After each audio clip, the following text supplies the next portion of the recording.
So ನಮಸ್ಕಾರ ರೀ ಎಲ್ಲಾ ಶರಣರಿಗೆ. ಸೊ ಇವತ್ತೊಂದು ವಿಷಯ ಏನಂತಂದ್ರ ಬಹಳಷ್ಟು ಜನ ಏನ್ ಮಾಡ್ತಾರ, ನಮಗ್ ಹಳೆ ಗೌರ್ಮೆಂಟ್ ಜಾಬ್ ಬೇಕು, ಗೌರ್ಮೆಂಟ್ ಇಲ್ಲ ಹೊಲದೋ ಬೇಕು, ಜಾಸ್ತಿ ಗೌರ್ಮೆಂಟೇ ಕೇಳತ್ತಾರ ಅಂತಿಕೋರಿ ಇವತ್ತ ನಾಳ. ಸೊ ಈಗ ಒಂದ್ ವಿಷಯ ಹೇಳಕ್ ಇಷ್ಟಪಡ್ತೆ.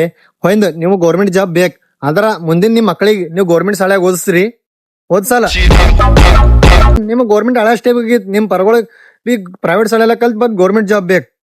ಸೊ ನನಗ ಈ ವಿಡಿಯೋ ಮಾಡೋ ಉದ್ದೇಶ ಏನಂದ್ರ, ನನಗೇನ್ ಅನ್ಸ್ತಂದ್ರಕೊಂಡ ಇವತ್ತ ನಾಳೆ ಗೌರ್ಮೆಂಟ್ ಜಾಬ್ ಯಾರಿಗ್ ಕೊಡ್ಬೇಕು ಗೊತ್ತೇನ್ರಿ?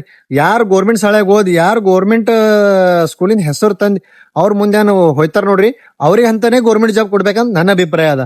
ಸೊ ಎಲ್ಲರೂ ನೀವು ಗೌರ್ಮೆಂಟ್ ಜಾಬ್ ಕೇಳತ್ತಿನ ಮೇಲೆ ಇಲ್ಲಿ ಸರ್ಕಾರಿ ಶಾಲೆಗ ಹುಡುಗರು ಇಲ್ಲ ನಿಮ್ಮೆಲ್ಲ, ನಿಮಗ ಮುಂದೆ ನಿಮ್ ಮಕ್ಕಳಿಗೆ ನಿಮ್ ಹಳೆದರಿಗೆ ಗೌರ್ಮೆಂಟ್ ಜಾಬ್ ಎಲ್ಲಿಂದ ಬರ್ತಾವ? ನೀವೇ ನಿಮ್ ಮಕ್ಕಳಿಗೆ ಗೌರ್ಮೆಂಟ್ ಶಾಲೆ ಕಳ್ಸಲ್ಲ ಅಂದ್ಮೇಲೆ ನಿಮಗೆ ಗೌರ್ಮೆಂಟ್ ಜಾಬ್ ಬರ್ತಾವ? ವಾರೇವಾ ದುನಿಯಾ, ನೀವು ಮಾತ್ರ ಗೌರ್ಮೆಂಟ್ ಹಳೆಬೇಕು, ಮಾತ್ರ ಶಾಲೆಗೆ ಮಾತ್ರ ಗೌರ್ಮೆಂಟ್ ಓದ್ಬಾರ್ದು. ಹೆಂಗ್ ನಡೀತದ್ರಿ?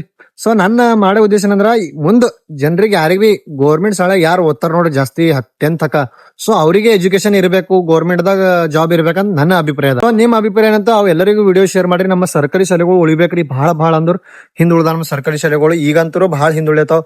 ಪ್ರೈವೇಟ್ ಸ್ಕೂಲ್ ಆಗ್ಯಾವ ಇಂಗ್ಲಿಷ್ ಮೀಡಿಯಂ, ಅದರಿಂದ ನಮ್ಮ ಸರ್ಕಾರಿ ಶಾಲೆ ಮೇಲೆ ಬಹಳ ಎಫೆಕ್ಟ್ ಬೀಳತ್ತದ. ಸೊ ಎಲ್ಲರಿಗೂ ವಿಡಿಯೋ ಶೇರ್ ಮಾಡ್ರಿ, ನಮ್ಮ ಮಕ್ಕಳಿಗೆ ಗೌರ್ಮೆಂಟ್ ಶಾಲೆಗೆ ಕಳಿಸ್ರಿ.